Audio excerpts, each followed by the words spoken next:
चालू केलं. नमस्कार, मी गीतांजली डोंबे, सामाजिक कार्यकर्ता, जिद्द फाउंडेशन अध्यक्षा. मी मागच्या काही महिन्यापूर्वी रंजनाताईंचा एक व्हिडिओ व्हायरल केला होता. म्हणजे तुम्ही तो बघितला असेल, दिवाळीच्या पिरियडमध्ये केला होता.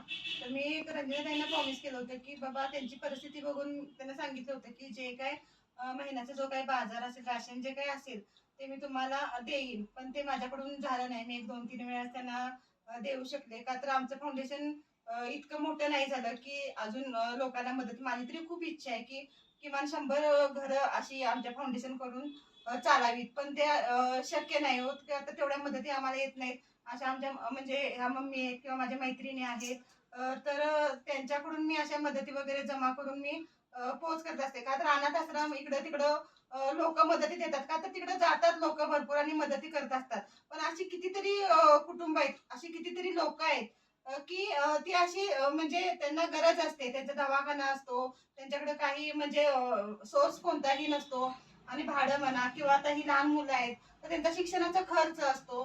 तर हे सगळं शक्य होत नाही. तर म्हणजे माझी तर इच्छा आहे की आश्रमाला तर तुम्ही भेट द्याच, पण अशी काही आम्ही घरं शोधून काढतो की तिथं खरोखर गरज आहे की त्यांना बाबा आता कसं दवाखान्याचा खर्च रोज ते भागवायचं कसं बाबा बाजार हे ते घर भाडं हे कसं शक्य आहे. त्यामुळं आम्ही फुल नाही फुलाची पाकळी माझ्या मैत्रिणींच्याकडून घेऊन मी देत असते. आता काही चांगली कपडे आहेत हे मुलीसाठी.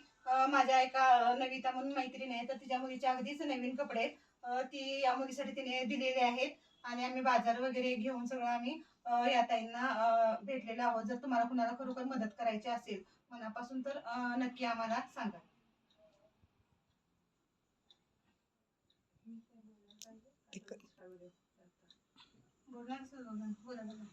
बंद करू. बोलणार आहे. नमस्कार, मी रंजना. गेल्या वेळी सुद्धा ताई आल्या होत्या, त्यावेळी सुद्धा एक व्हिडिओ केलेला. त्यानंतर थोडे मला काम पण मिळालं होतं, मदत पण मिळाली 1-2 वेळा त्यांच्याकडून. जसं की आता त्या म्हणाल्या त्यांनाच काही सोर्स नाहीये, तर त्या मला कुठून करणार आहेत.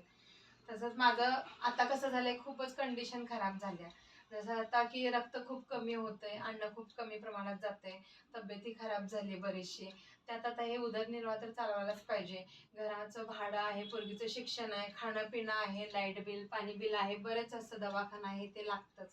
त्यामुळे मला खूपच आता बिकट परिस्थिती आहे.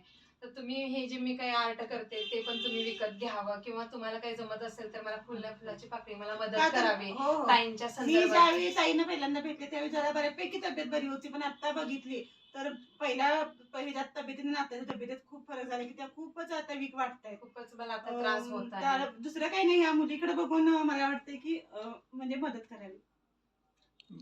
ठीक, बस करू.